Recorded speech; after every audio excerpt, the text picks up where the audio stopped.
ప్రార్థన సహకారంగా అందరూ కూర్చోండి. దేవుడి రాత్రి వేళ మనతో మాట్లాడతారు. ఎంతమంది రాత్రి వేళ దేవుని యొక్క శబ్దం వినాలన్న ఆసక్తి కలిగి కూర్చున్నారంటే ఆశపడిన ప్రాణాన్ని తృప్తిపరిచే దేవుడు. అందుకే రాత్రి వేళ వాక్య ధ్యాన నిమిత్తం బైబిల్ గ్రంథాన్ని మనం తెలుసుకుందాం. యెషయా గ్రంథం 53వ అధ్యాయం దాని 3వ వచనాన్ని.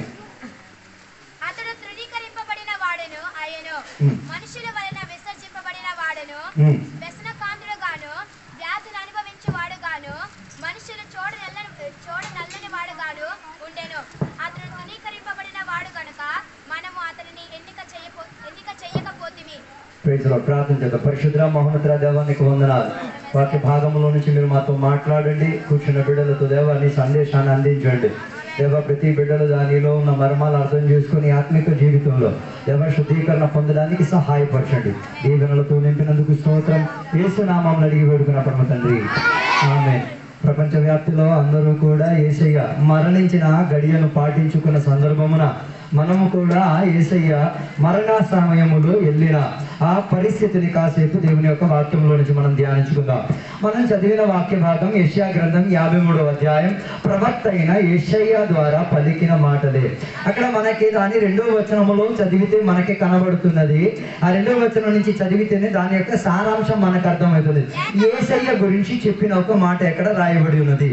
ఆ యెషయా గ్రంథములో యేసయ్యకు 4 రీతిగా బోధించినట్టుగా మనకి కనబడుతున్నది. 52వ అధ్యాయములో శ్రమలు అనుభవించిన, కష్టాలు అనుభవించిన ఒక సేవకుడిగా యెషయా గ్రంథం 53వ అధ్యాయం చెప్పుచున్నది.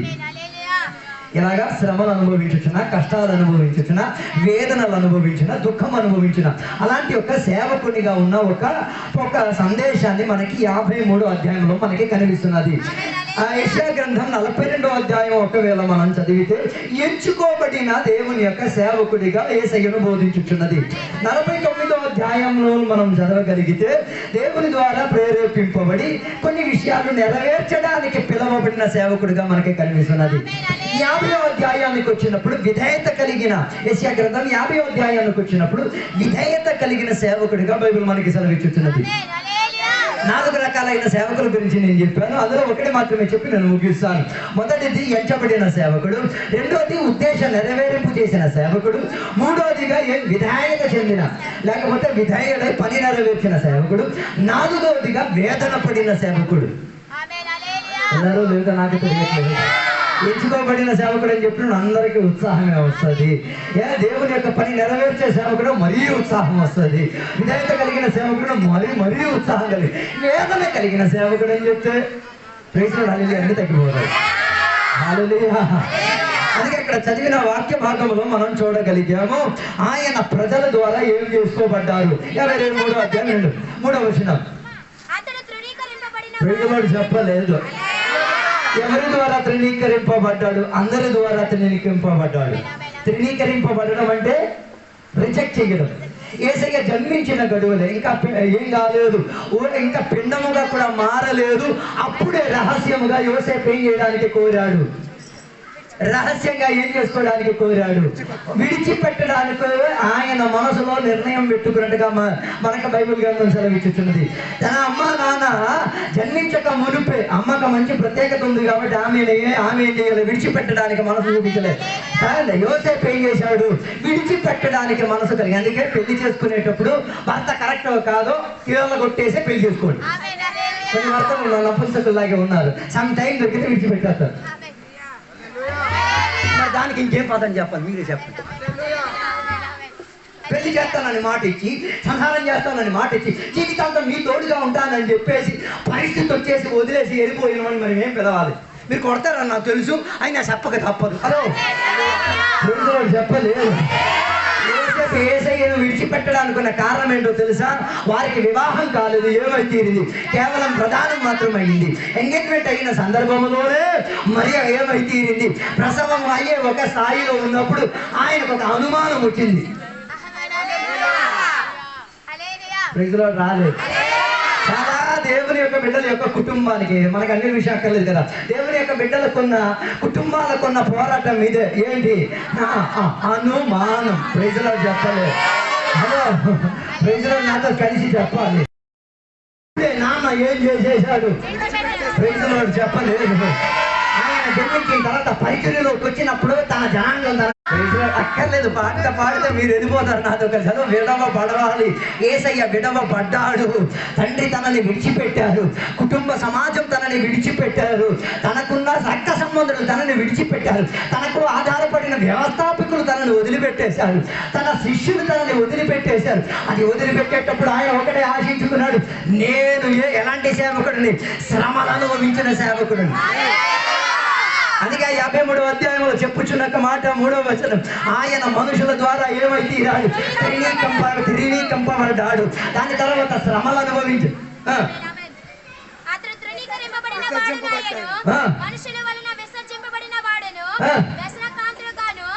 మనుషుల ద్వారా విసర్జింపబడి వేదన పడి తీరేంతటిగా, గాయపడి తీరేంతటిగా, నొప్పి పడి తీరేంతటిగా ఒక సేవకుని పరిచర్య ఆయన ఏం చేసుకు తీరాడు?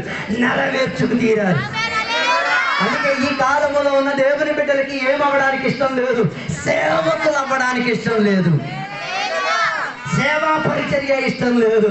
అందరూ అనుకుంటున్నారు పాస్టర్ గారు మాత్రం ఈ పని. No no no no no no pastor గారు కానీ యేసయ్యను నమ్మిన ప్రతి ఒక్కరు ఏమై తీరాలి? సేవ కొరకు తయారై తీరాలి, సేవా పరిచర్య కొరకు రెడీ అయి తీరాలి. ఎలాంటి సేవా పరిచర్య?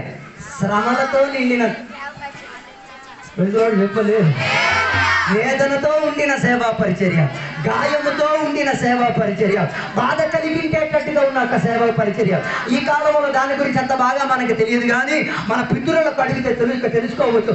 ఒకనాడు మనుషులను అమ్మేసి పనిలో పెట్టుకున్న ఒక కాలం ఉండేది. ఇందాక ఎద్దుల బండి వచ్చింది కదా, అలాగే ఎద్దుల బండిని కొనుక్కునేటట్టుగా, ఎద్దులను కొనుక్కునేటట్టుగా ఒక కాల తరగతి ఉండేది.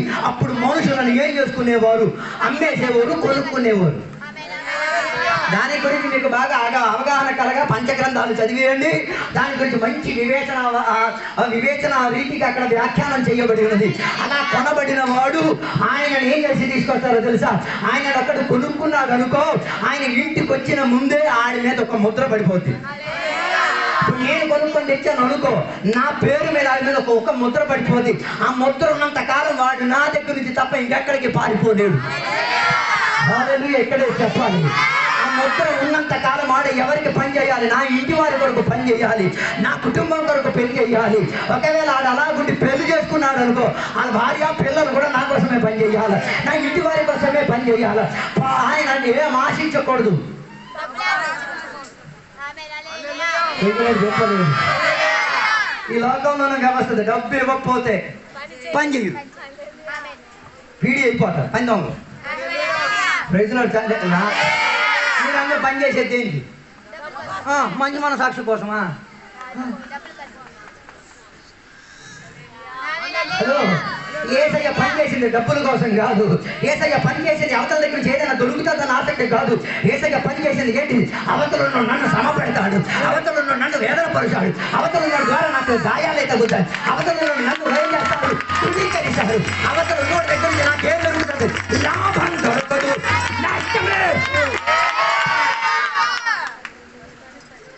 హలో, అలాంటి సేవకుడు ఇప్పుడు నాకు నచ్చలేదు అనుకో, ఈయనేం చేయొచ్చు? ఇంకోటి చేతికి ఏం చేయొచ్చు? తక్కువ డబ్బుకైనా ఎక్కువ డబ్బుకైనా ఓకే, అలా కొనుక్కొని తేబడిన వాడిని నేను కొట్టొచ్చు, చంపొచ్చు, ఏమని చెయ్యొచ్చు. ఎవరు నాకేం చెయ్యరు. అలాంటి ఒక ప్రభుత్వ కాలం ఉండేది. ఆ ప్రభుత్వ కాలాన్ని యేసయ్య ఏం చేసి ఎరగొట్టేసి సమర్థం తీసుకొచ్చారు. అందరూ ఒకే తరగతే, అందరికి ఒకే రీతిగా ఏం చేయాలి? సమర్థం తీసుకొచ్చే ఒక కాల తరగతులకు మనం వచ్చేసాం. అందుకే నేను చెప్పడానికి వచ్చే ఒక మాట, అలాంటి ఒక పరిచర్య యేసయ్య చేసి పెట్టింది. దీనిని బాగా అర్థం చేసుకోవాలంటే మత్తయి సువార్త 20వ అధ్యాయానికి వస్తేనే మనకు అర్థమై తీరుతుంది. సేవకులు అవ్వడానికి యేసయ్య శిష్యులు తిరిగారా, ఆఫీసర్లు అవ్వడానికి యేసయ్య శిష్యులు తిరిగారా అన్నది చూడొచ్చు. మత్తయి సువార్తల పుస్తకము 20వ అధ్యాయము 27, 28వ వచనాలు. ప్రైజ్ లార్డ్ చెప్పలేదు. ఈ కాలంలో అందరూ ఎవరు అవ్వడానికి కోరుతున్నారు? గ్రేట్ అవ్వడానికి కోరుతున్నారు, ముఖ్యులు అవ్వడానికి కోరుతున్నారు. ప్రైజ్ లార్డ్ రాలేదు. నేను పెద్దోడయ్యుండి నాకు పిలవలేదు, నేను ఎంత వచ్చాను ఇంటికి పెద్దోడయ్యుండి నాకేం చేయలేదు. ఇదన్నీ పెద్దరికం కోసమే. యేసయ్య చెప్పిన మాట, ఎవరైనా వాక్యాధారంగా జీవించిన ఎవరైనా పెద్దోడు అవ్వాలని ఆశ ఉంటే ఆడేమవ్వాలి? చెప్పలేదు. పెద్దలవడానికి దేవుడు అసలు విక్రమపురం మాని సంగతులు చాలా మంచి పెద్దలవడానికి ఆశ లేదు. దాసుడు అవ్వడానికి అసలు ఎవరు దాసులో ఇప్పుడు మీకు అర్థమైపోయి తీరుతుంది.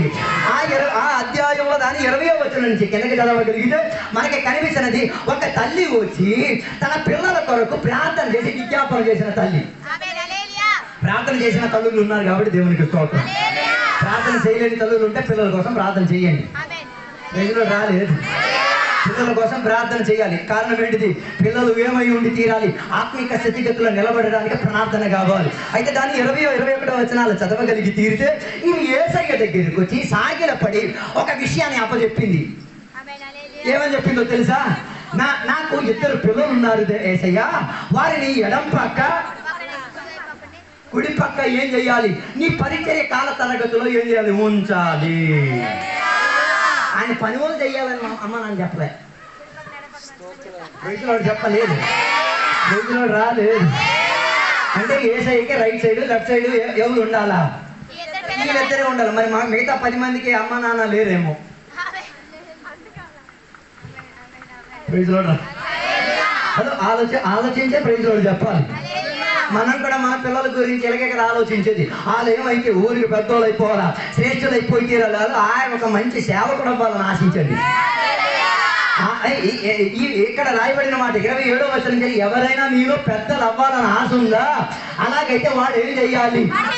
దాసుడిగా మారితే. ఓకేనా? ఇప్పుడు ఎక్కడి నుంచి ఎక్కడికి శాపం వెంటాడు వచ్చిందో ఆలోచించాలి. అమ్మకున్న శాపం పిల్లల మనస్తత్వానికి రుద్దే. అమ్మకు నాశ ఏంటిది? ఎడం వైపు కుడి వైపు ఆఫీసర్లుగా ఇలా ఉండాలి తప్ప పనిచేసే చాకరీగాడిగా ఉండకూడదు. రాలేదు.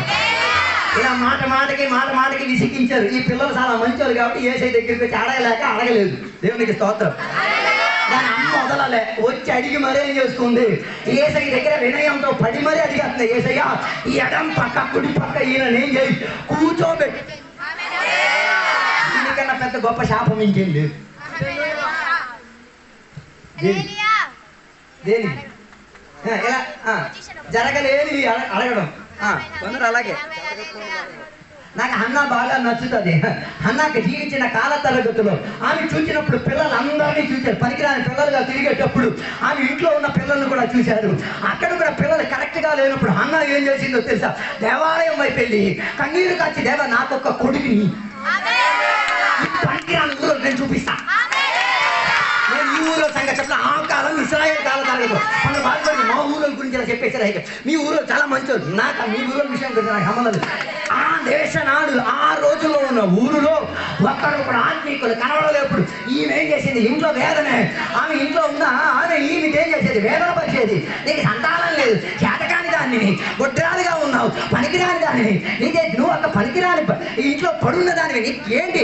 నాకు ఎంతమంది పిల్లలు, ఊళ్ళో అందరికీ పిల్లలు, నీకు పిల్లలు లేదు కదా. ఇది చెప్పినప్పుడు ఈ దేవాలయానికి లేదు. అదే నాకు నచ్చింది. ఎందులో చెప్పలేదు. ఇంటికాడి చెప్తే మిరక్కలు జరగదు. మిరక్కలు జరగాలంటే ఎక్కడ దానికి దేవుడు స్థాపించాడు అక్కడ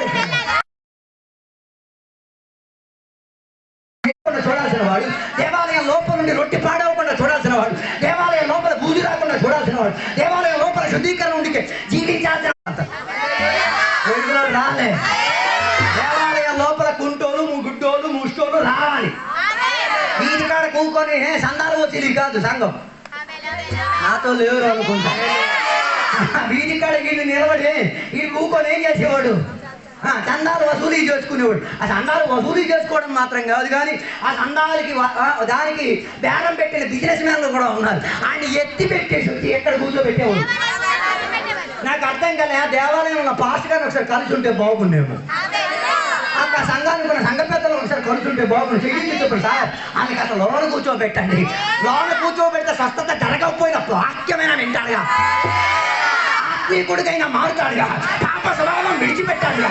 ఓకే, వారికి స్వస్థత జరగకపోవచ్చేమో, మానసిక తలంపులో చూస్తే జరగకపో, కానీ లోన మన సంఘాల్లో కూడా ఇదే ప్రాబ్లం. కొందరికి కుర్చీ కావాలి, అలాగే అప్పుడప్పుడు అందించు తమ్ముడు. కొందరికి ఏం కావాలా? కుర్చీ కదా, కుర్చీ ఇవ్వకపోతే ఏళ్ళు. మన ఊర్లో చాలా మంచి వాళ్ళు కదా, ఇంటికాడ నుంచి కుర్చీ వెరీ గుడ్, చాలా మంచిది. ఇంకా విశాలత కోసం కూడా ప్రార్థన చేయండి. కుర్చీ పెట్టాల్సిన అవసరం లేదు, డైరెక్ట్గా అందరూ కూర్చోవచ్చు. హలో, నేను చెప్పొచ్చే ఉద్దేశం, దేవాలయం లోపల ఉన్నవారు సరిగ్గా లేనప్పుడు దేవాలయానికి 3 గంటల సమయానికి ఇద్దరు వస్తున్నారు. పవర్ఫుల్ ప్యాకేజ్ ఇలాగే వచ్చేసి ఈ వచ్చినప్పుడే వీళ్ళు ఏం చేశారు తెలుసా? తొందరలో ఈ గుడ్డోడు ఉన్నాడను ఎవరు బయట ఇదేం చూడండి, వాళ్ళ ప్రార్థన టైం అయిపోయింది.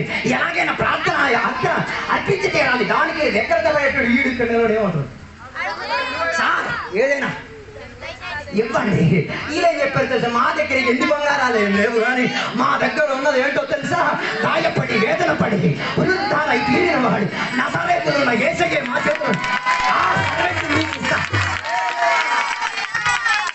ఆ పనుడికి నేను నీకు ఇస్తా. ఆయన తీసుకో, మనం అడుక్కోవాల్సిన పత్తి. అడుక్కున్న బేరం బైబిల్ సపోర్ట్ చేసే బేరం కాదు. ఎవరైనా అడుక్కున్న బేరాల్లో ఉన్నారా? ఆ బిజినెస్ మానేయండి. అమ్మాదే అదే ఆ బేరం బైబిల్ సిద్ధాంతం కాదు. అమ్మ పెట్టండి, ఆ సిద్ధాంతం బైబిల్ సిద్ధాంతం కాదు. ఉన్నారో లేదో నాకు తెలియట్లేదు. ఆయనకి ఏం చేయాల? మంచి ఒక సేవకునికి పంపించండి. ఎవరికి నజరేతులో ఉన్న ఒక సేవకునికి నేను తీసుకోవాలా? మరి నువ్వు అడుక్కోవాల్సిన ప్రయత్నం లేదు, గుంటోడుగా ఉండాల్సిన ప్రయత్నం లేదు. దేవాలయం బయటకు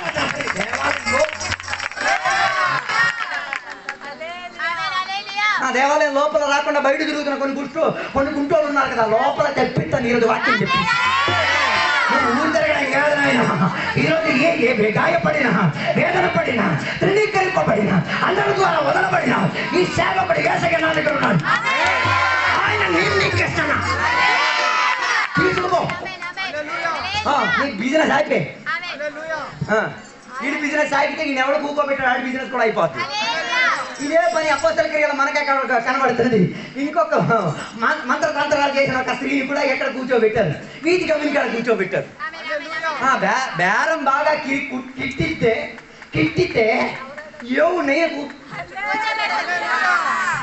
ఈ రాత్రి వేళ నువ్వు ఏ సంత వీధిలో కట్టుకొని ఉన్నా, నువ్వు ఏ శాతాల చిక్కుల్లో పడి ఉన్నా, నువ్వు ఏ 100 రకాల శక్తుల్లో పడి ఉన్నా, నేను చెప్పగలిగే, నేను గర్వించుకున్న అహంకారం గర్వంతో చెప్పగలిగే ఒక్క వేదన పడిన ఒక సేవకుడు ఆయన నీకిస్తున్నా. ఆయన వచ్చేస్తే నీ దొంగ బేరాలన్నీ ఆగిపోతాయి. ఈ పిల్లను కూడా ఏం చేశారు? ఊరి గమని కాడ కూర్చోబెట్టి ఈమె ఊరి గమని కాడ నిలబడి వెళ్ళిపోయే వాళ్ళందరికీ ఏం చెప్పేది? జాతకాలు చెప్పేది, జీవిత భావి భవిష్యత్ అంతా చెప్పేది. పాస్టర్ గారు కూడా అదే త్రోవని ఈయన గురించి కూడా చెప్పేస్తారేమో అనుకున్నారు. ఆయన చెప్పడానికి అనుమతి ఇవ్వలేదు. ఆయన వాగే లోపల ఈమెను ఏం చేశారు? నోరు పంపించే పో అని పంపించేసి. ఈరోజు ఇక్కడ సంఘ పిల్లలకి కొందరికి చెప్తున్నారు, కొందరు వాగుతున్న వాళ్ళు ఉన్నారు కదా, పో అని చెప్పండి. భర్తలు మీరు చెప్పాలా? వడ వడ వడ వడ వడ వడ వాగుతుండే ఉంటారు. తెలమే చెయ్యి ఉంచే పో ఇంత చెప్పండి, అది పోద్ది. నాతో లేరు అనుకుంటా,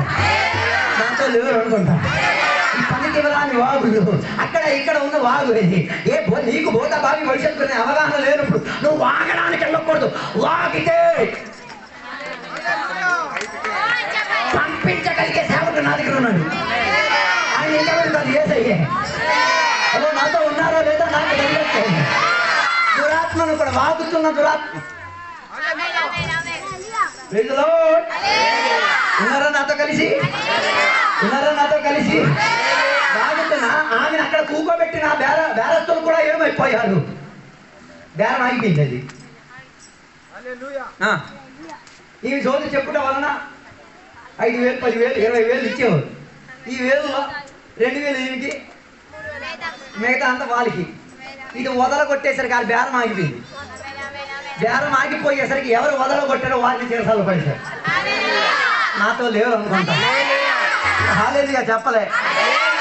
దొంగతనం చేయకుండా, వ్యభిచారం చేయకుండా, అత్యాచారం చేయకుండా, అన్యాయం చేయకుండా వెళ్ళే కేటగిరీ అంటే దేవుని పెట్టలే. వెళ్ళడం కష్టం. మళ్ళీసారి చెప్తాను, అన్యాయం చేయకుండా, దొంగతనం చేయకుండా, పనికిరాని పద్ధతులు చేయకుండా జైలుకి వెళ్ళే గుంపు ఏ గుంపు అంటే మరి ఇవన్నీ చేసే దేవుని పిల్లలని చెప్పకండి. నేను నోరు మూసేస్తాను. ఇవన్నీ 420 పనులన్నీ చేసేసి దేవుని బిడ్డ నేను దేవుని బిడ్డ ఆపండి. హలో ఉన్నారో లేదో నాకు తెలియట్లేదు. అంటే ఏమి చెయ్యొద్దు, చేసే అవకాశంలో తలదూర్చొద్దు. మరొకసారి చెప్తాను, ఏమి చెయ్యొద్దు, చేసే పనిలో ఏం చెయ్యొద్దు. అలాంటి ఫ్రెండ్స్ ఉంటే చేతులు ఇచ్చేసి 50 రూపాయలు కూడా ఇచ్చేసి వెళ్ళి బిర్యానీ కొనుక్కొని తిను. నాతో మనకు కలవద్దు. నీకు నాకు కట్టి నీవు నా ఇంటికి రావద్దు, నేను నీ ఇంటికి రాను. నీ పద్ధతిలో నాకు నౌక్యం లేదు, నా పద్ధతిలో నీకు. ఇలా కొన్ని బేరాలు అడ్డగొట్టండి. రాలేదు ఈ రాత్రి అది జరిగింది. అది కొందరి మనస్తత్వంలో జరిగి తీరాలి. నువ్వు ఎవరికో పని చేయాల్సిన వాడు కాదు, నీ ఎవరి కింద ఉండాల్సిన వాడు కాదు. నీకు ఎవడో వాడేటట్టుగా ఉండకూడదు. నేను వ్యవసాయ వాడడానికి పిలుచుతున్నాను, ఆయన కొరకు వాడబడాలి. ఉన్నారా నాతో కలిగి? దెయ్యాన్ని మొదలుకొట్టేశారు. ఆ చర్చిలో మొదటి విశ్వాసిగా మారింది. ప్రజలు రాలేదు. ఉన్నారా నాతో కలిసి? ఆ దేవుని యొక్క సేవకులు బట్టి స్తోత్రం. వారు ఏం చేశారు? ఆ దెయ్యాన్ని వదలగొట్టేసి సంఘానికి విశ్వాసిగా ఈమె ఏం చేశారు? ఉంచేసి వీళ్ళు జైలుకి వెళ్ళారు. జైలుకి వెళ్తే ఏమైంది? దేవుని యొక్క పరిచర్య నెరవేర్చారు. నేను చదివిన వాక్యంలోకి తిరిగి వస్తాను. ఈ అమ్మకు ఆశ ఏంటో తెలుసా? మా ఇద్దరు పిల్లలు ఏమైపోవాలా? అలా చెప్పడం వలన ప్రాబ్లం ఎక్కడ వస్తుంది? యేసయ్య శిష్యుల బృందంలో వస్తుంది. అప్పటి వరకు కలిసి ఉన్నవాళ్ళు, అప్పటి వరకు కలిసి ప్రయాణం చేసేవాళ్ళు, అప్పటి వరకు కలిసి భోజనం చేసేవాళ్ళు, అప్పటి వరకు కలిసి తిరిగేవాళ్ళు, అప్పటి వరకు కలిసి జీవించేవారు. ఇప్పుడు ఏమైపోయింది? 2 పార్టీస్. ఒక పార్టీలో, మిగతా పార్టీలో యేసయ్య ఇట్లా ఉంటారు. హలో ఉన్నారో లేదో నాకు తెలియదు. పార్టీ స్పిరిట్లన్నీ బద్దలు కొట్టండి. ఇంకా జూన్ నెల వరకు ఈ పార్టీ స్పిరిట్లన్నీ కనిపిస్తాయి. ఆ పార్టీ ఎత్తనాడని చెప్పేసి పుచ్చుకో హలో జై జై అని చెప్పుకొని ధర్మాక ఈ ఓటు విలువైంది.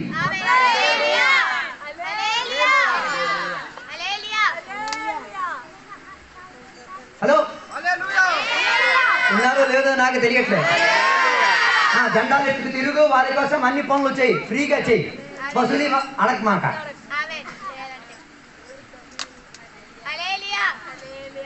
ఉన్నారా నాతో కలిసి? ఉన్నారా నాతో కలిసి?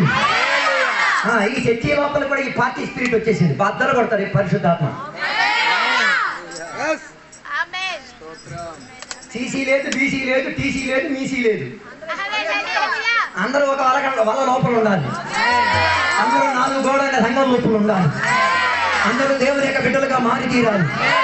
నీతి మందులు పాపులని వేళపాటే లేదు, అందరూ నీతి మందులకి మారాలి. నువ్వు పాపంతో వచ్చావనుకో, నీతి మందులుగా మార్చగలిగే సిద్ధాంత వాక్య భాగం ఇందు లోపల ఉంది. నువ్వు దుష్టుడిగా వస్తే ఈ వాక్యం నిన్ను ఏం చేసేది? వేరుగా చేసేది కాదు, కలిపేది. అందుకే బైబిల్ సెలవు, వారు రక్షణ పొంది మారు మనసు పొందిన సంఘముతో కలిశారని రాశారు, పార్టీ చేశారని రాయలేదు. చర్చిలో కూడా కొన్ని పార్టీలు, మేము పేదర్ గారి పక్షం, మీకు జాని పాస్టర్ గారి పక్షం, మేము చెన్నై గారి పక్షం, మేము ప్రవయ్య గారి పక్షం. దేవుడి పక్షం అలా కూడా ఒక కేటగిరీ ఉన్నా. దేవుని పక్షం చెప్పలే. అన్ని శుభావరాలు ఉన్నాయి. ఈ పార్టీ ఫీలింగే. కొందరికి ఈ పార్టీ ఫీలింగ్ ఎప్పుడు బయటకు వస్తుంది తెలుసా? పెళ్లి జరిగినప్పుడు, చావు జరిగినప్పుడు, ప్రోగ్రాములు జరిగినప్పుడే ఈ స్పిరిట్ తానా అని ఆరాటం చేసి పోరాటం చేసేది. చేయట్లేదా? చూడండి. పిల్ల మా పార్టీకి తగ్గిన పిల్లే కావాలి. ఆ పిల్ల కూడా అలాగే ఆలోచించాలి. మరి నేను చదివినట్టుకున్న పార్టీ చాలు. అది అయిపోయింది చూడాలి. ఉన్నారా నాతో కలిసి? హలో, ఇంకా పిల్ల దొరకకపోతే ఏం చేస్తారు? కోచి దగ్గరికి వెళ్ళి కోచి ఎంచుకొని చేస్తారా? అలా కూడా ఉన్నట్టు ఉన్నారేమో. ఇదే నా సమానం ఉన్నట్టు ఉంది, ఇదే నా కులాన్ని తగ్గట్టు ఉంది, నా వాతావరణానికి. అదే బాబా అలాగే చేయి, మాకు ఆ పార్టీ స్పిరిట్ అనుకోండి. హలో, అన్ని పార్టీలకు ఒకే రీతిగా గౌరవించండి. అన్ని పార్టీల కొరకు ఒకే రీతిగా పనిచేయండి. పార్టీలు విడగొట్టడం కాదు మన పని, పార్టీని కలపడం, పార్టీని ఒకే మానవత్వం కింద తేవడం, పార్టీకి ఒకే దేవుని వ్యవస్థ కింద రావడం. పార్టీకి వెళ్ళిన వాళ్ళు బాగా వినండి. నువ్వు పార్టీకి వెళ్తున్నావు కదా, వెళ్తూ వెరీ గుడ్. ఇప్పుడు వాక్య వ్యవస్థితిలోకి వచ్చే పార్టీలోకి రావాలి. నువ్వు ఉండాలి, వాళ్ళు ఉండాలి. అలాగైతే ఆ పనికి వెళ్ళి ఉన్నారా నాతో కలిసి? ఇప్పుడు ఈ శిష్యుల బృందం మధ్య పార్టీ వివాదం వచ్చేసింది. 10 మంది ఒక్క పక్క, వాళ్ళిద్దరికి ఏం కావాలా? ఎడకుడి కావాలా? మరి వీళ్ళిద్దరికి ఏం కావాలా? పైన కింద కావాలా? వాళ్ళు ఎడకుడి తీసేసాం, ఇంక మిగిలింది ఏంటి? పైన ఏ సైకి ఎవడ అక్కర్లేదు, పక్కన ఏ సై అక్కర్లేకుండా, ఏ సైతో సంబంధం లేకుండా ఉన్న పార్టీ ఇరిగిపోను కదా, ఇరిగిపోను కదా. వీడు ఎలా తీసుకున్నాడు? కూడి తీసుకున్నాడు. మిగతా 10 మంది 5 అటు పైన, ఇంకో 5 కింద, ఏసయ్యా పక్కన. మూలం వచ్చాం, మూల రాయిగా అక్కడ ఉన్నాడు. రైతులో రాలే. హలో, నాతో ఉన్నారో లేదో నాకు తెలియదు. అక్కడ ఒక మాట రాయబడింది. పార్టీ మధ్యన జరిగిన విషయం మీరు ఒకసారి చూడాలా. అక్కడ చెప్పిన ఒక మాట మీరు చదవకపోతే మీకు అది అర్థం కాదేమో. దాని 21వ వచనం, 24వ వచనం బాగా వినండి. 10 మంది శిష్యులు ఈ మాట విని ఆ ఇద్దరు సహోదరుల మీద కోపపడిరి. ప్రైజ్లార్డ్ ఇక్కడే చెప్పాలా? పార్టీ మారితేనే కోపాలు వచ్చేది. ప్రైజ్లార్డ్ రాలే. ఈ ఆదివారం కొత్త టైప్ విశ్వాసాలు తయారు. ప్రైజ్లార్డ్ చెప్పని కొన్ని విశ్వాసాలు తయారు. నేను పరిశోధించి ఎందుకు ఈ విశ్వాసాలు త్వరగా వచ్చి ప్రైజ్లార్డ్ చెప్పరు, ప్రార్థన అయిపోయి వెళ్ళేటప్పుడు చెయ్యి ప్రైజ్లార్డ్ ఇచ్చుకోరు ఎందుకో నాకు అప్పుడు అర్థమైంది. ఈ ఫీలింగ్ ఉంది. ఆడు చేసింది నాకు నచ్చట్లే, అందుకే నేనేం చేయను. పాస్టర్ గారు ప్రార్థన మూసేటప్పుడు వీడు మాయమైపోతాడు. పాస్టర్ గారు ప్రార్థన చేసినట్టు వీడు లోనికి దూరుతాడు. ఆపండి ఆ సిద్ధాంతం. 8 గంటలకు ప్రార్థన అంటే 7:45 వచ్చేసి అందరికి ప్రైజ్ లోడ్ ఇచ్చుకో. చెయ్యి ఇచ్చి ప్రైజ్ లోడ్ ఇచ్చి వందనని చెప్పి ప్రైజ్ లోడ్ చెప్పి కలవండి. ఆ ప్రైజ్ లోడ్కే కలిసిపోవాలి. బైబిల్ చరిత్ర చెప్తుంది, ఒక వందనని చెప్పేసరికి ఆత్మశక్తి దిగొచ్చింది. అలాంటి దైవశక్తి ఉన్న వాక్యం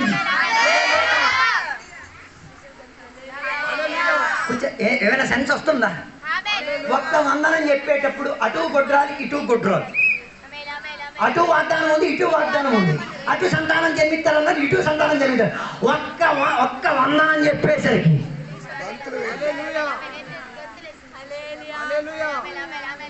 సంఘాల్లో కొన్ని పార్టీ వాళ్ళు గెంతులేసే పార్టీ, మేము మౌనం పాటించే పార్టీ. కరెక్ట్గా వందనం చెప్పు, గెంతనోడు కూడా గెంతుతాడు. రాలే చెప్పలేదు. ఏమైనా ఎక్కుతున్నదా, ఎటెట్టో గాలికి వెళ్ళిపోతున్నదా? అప్పుడప్పుడు ప్రైజ్లార్డ్ చెప్పి నాకు సహాయం చేయండి. అదే మాకు కాస్త బలం ఇచ్చేది. అదో నాతో ఉన్నారో లేదో నాకు తెలియట్లేదు. 10 మంది ఒక పక్క, ఏసయ్య ఒక పక్క, మరో ఇద్దరు. దాని తర్వాత ఈ 10 మంది ఎవరి మీద కోపం అయిపోయింది. అందుకే బైబిల్ చెప్పి కోపపడుడి, పాపం చేసేంతగా కోపడకూడదు. ఉన్నారా నాతో కలిసి? బైబిల్ చెప్తున్నా కోపపడుడు, ఏం చేయకూడదు. నువ్వు పడ్డావు కదా, అది ఏం చేయకూడదు. పాపం చేసే ఛాన్స్ ఇచ్చుకోకూడదు. ఓకే, నీ ఇంటి మీదగా పక్కింటి నీళ్ళు వచ్చేసింది, కోపం వస్తుంది, చెప్పాలి అంతే తప్ప ఇంటి లోపలికి వెళ్ళి గుణపం, కత్తి, కొడారం, కడీరం, తుపాకీ పట్టుకొని వచ్చేసి ఏం చేయకూడదు. టుప్పు పేల్చొద్దు. అలా చెయ్యడం వలన నువ్వు జైలుకి వెళ్తావు, వాడు హాస్పిటల్కి వెళ్తాడు. మళ్ళీ నీ మీద ఒక పేరు కూడా వచ్చాడు, హంతకుడు. బైబిల్ కూడా నిన్న నాతో ఉన్నారో లేదో నాకు తెలియదు. కోపం వచ్చినప్పుడు చెప్పండి, దేనికి కోపపడ్డావో. మనలో కొందరు మంది ఉన్నారు, ఎందుకు కోపపడ్డారో చెప్పరు. క్యాన్సర్ వ్యాధి లాగా గుండె లోపల పెట్టారు.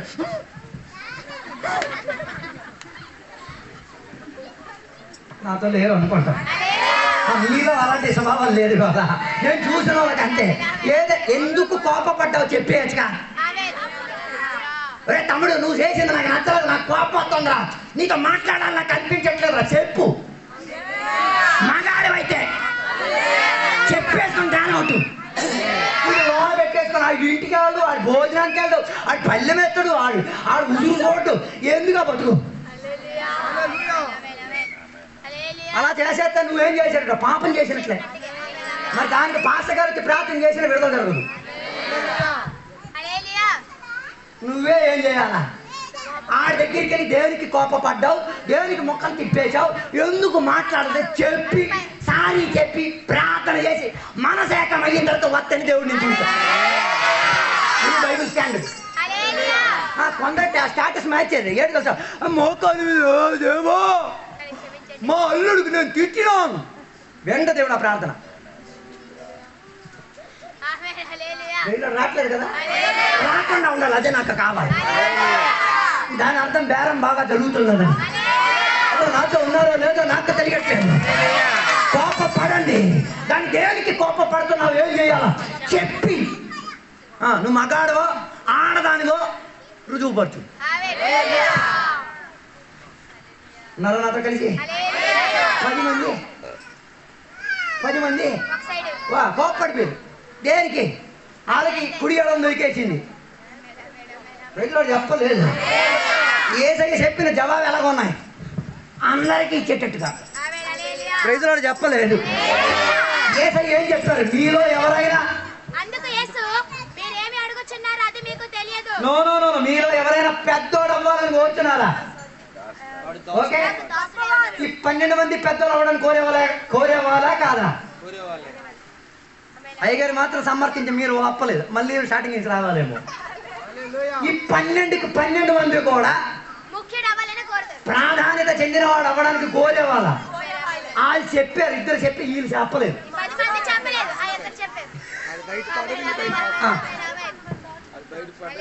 వాళ్ళు నిజాయితీగా ఏం చేయాలి చెప్పే. మనసులో పెట్టేసుకొని క్యాన్సర్ గ్యాంగ్రీ ఉంటది. గ్యాంగ్రీ అంటే ఒక వైరస్. అది రోజు చెప్పగలిగి తీరాలి. అందుకే యేసయ్య అన్నారు, ఇద్దరు పెద్దోళ్ళు అవ్వాలని కోరుతున్నారు అన్నాళ్ళే. మీలో నీకు చర్చిలో పెద్దరికం ఇచ్చారంటే పసి పిల్లోడికైనా కింద స్టేజ్కి వెళ్ళిపోవాలి. నీకన్నా ముందు విశ్వాసం ఉంటారు, నువ్వు దానికన్నా కిందే. అలాగంటే దేవాలయం లోపలికి వెళ్ళేటప్పుడు అక్కడ మ్యాట్ వేసే చూసారా, అలాగే అయిపోవాలి. నువ్వు 10 పొందులు అర్థం కాలేదు. ఆపేస్తాను బేరంగా బాగా కిట్టట్లేదేమో. అదో 10 కోసం తిరిగిన వాళ్ళు ఏమై తీరాలి? సేవకుడిగా మారి తీరాలి. సేవకుడిగా మారి తీరాలి. అందుకే దాని 28వ వచనం చెప్తున్నా, ఎవడైనా సేవకుడు అవ్వాలంటే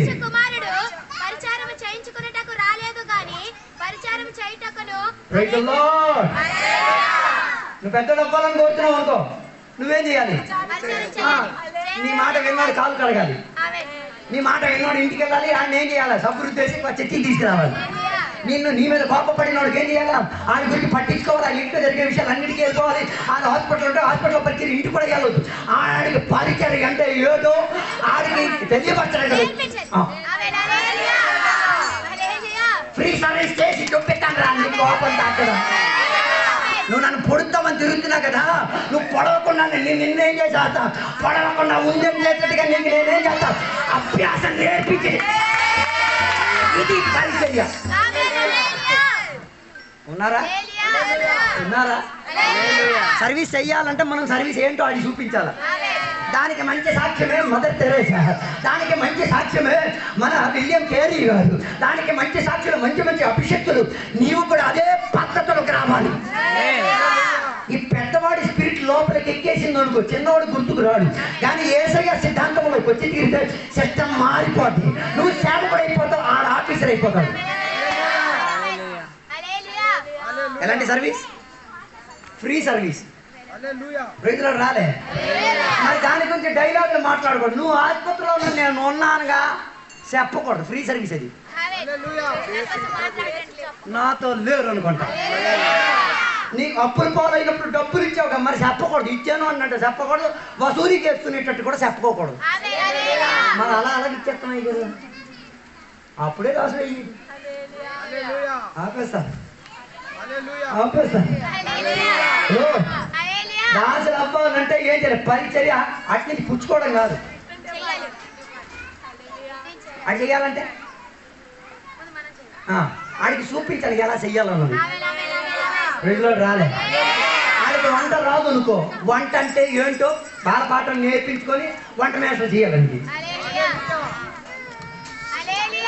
వాక్యం చదవడం తెలియదు అనుకో, వాక్యం అక్షరాలేంటో నేర్పించి, వాక్యం ఏంటో బోధించి, వాక్యంలో ఆయనకి నిలబెట్టేసి చెప్పాలి, బాబోయ్ ఫ్రీ సర్వీస్ నేను చేశాను.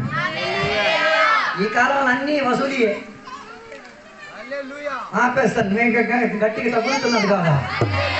హలో, ఎలాంటి పరిచర్య? వసూలి ఎలాంటి పరిచర్య? ఒకసారి వాక్యం కూడా 28వ వచనం.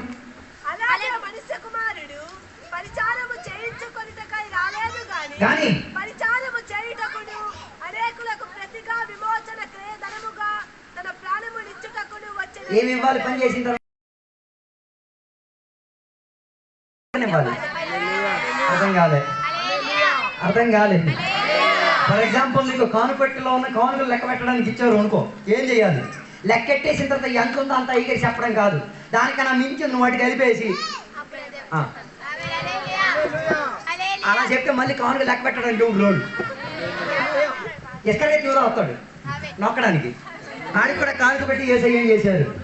మొత్తం ఎంత పిహెచ్డి ఉన్నాడు, డబ్బుల గురించి మంచి లెక్కలు తెలుసు. రాత్రి లేపేసి అడిగినా ఆడు చెప్పేస్తాడు ఎవడు ఇవ్వాలి ఎవడు ఇవ్వడు. అలాంటి వాడు ఉన్నప్పుడు కూడా ఆయనకి బాధ్యత ఇవ్వకుండా ఎవరికి ఇచ్చారు? ఇస్కరియోతు యూదాకి ఇచ్చినప్పుడు వాడు బాగుపడలే, ఆడు వంగడు, ఆడు కిందకి దిగడు. అందుకే కదా ఒక స్త్రీ వచ్చి అత్తరు గుడ్డు పగల కొట్టినప్పుడు వీడు డైలాగ్ వేశాడు, ఎందుకండి ఈ వేస్ట్.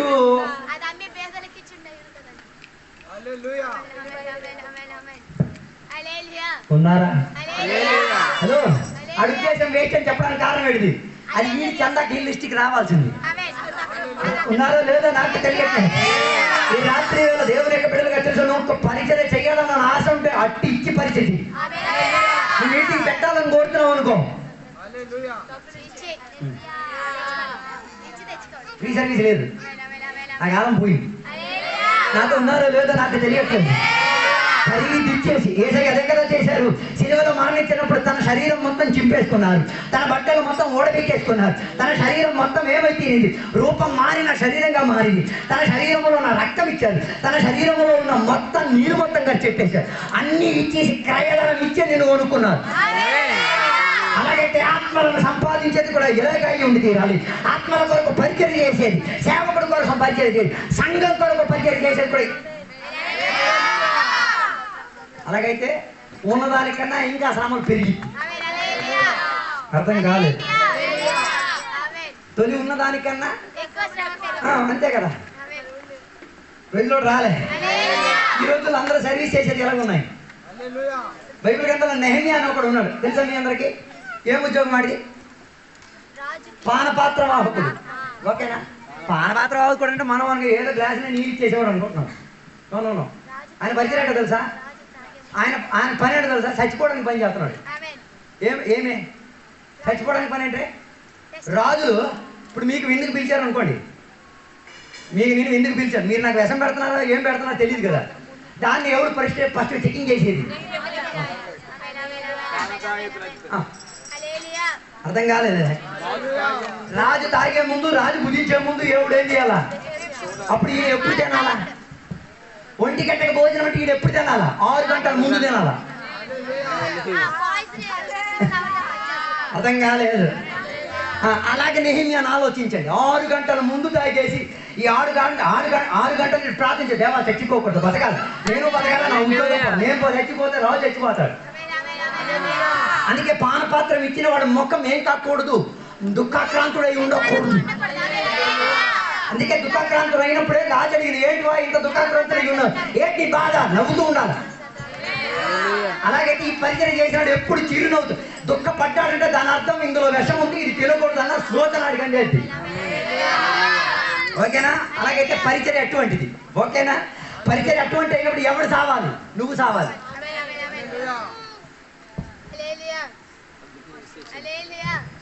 అర్థం కాలేదు. ఒకప్పుడు విపరీత వరద వచ్చింది. వరద వచ్చినప్పుడు ఒక తల్లి పిల్ల ఎక్కడ పడిపోయారు? బావి లోపల పడిపోయారు. కథ చెప్పకూడదు, చెప్పాలి మీకు అర్థం అవ్వడానికి. బావి లోపల పడినప్పుడు ఈ తల్లి అని చెప్పి, నా పిల్ల నా పిల్ల నా పిల్ల నా పిల్ల, నేను బతికిస్తా. నీరు ఎంతవరకు వచ్చింది? పిల్లని ఎక్కడ పెట్టింది? నెత్తి మీద పెట్టింది. నీరు ఎంతవరకు నెత్తి మీద పెట్టింది. నువ్వు బతకాలా, నేను చచ్చిపోవాలి, నువ్వు బతకాలా, నేను చచ్చిపోవాలి. కాసేపు అయితే నోరు వరకు నీళ్ళు అవుతాడు. మళ్ళీ చెప్తుంది, నువ్వు బతకాలా, నేను చచ్చిపోవాలా. కాసేపు అయిపోయిన తర్వాత ఈమెను నింపేసింది, మరి ఊపిరి ఆడట్లేదు. ఏంటి పిల్లల కింద పెట్టి దాని మీద తొక్కి నిలబడి నువ్వు చచ్చిపోవాలి నేను నిలబడాలి.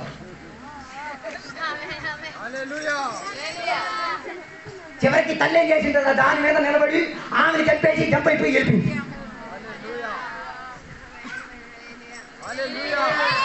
ఊరోళ్ళు అందరూ వచ్చి చూసినప్పుడు పిల్ల చచ్చిపోయింది. ఈ అమ్మ మళ్ళీ టెక్నికల్గా చెప్పింది పిల్లలు నీళ్ళు తాగి చచ్చిపోయిందట, చంపేశారని చెప్పలే. ఇలాగే కదా మనం కూడా కొన్ని సర్వీస్ చేసేది.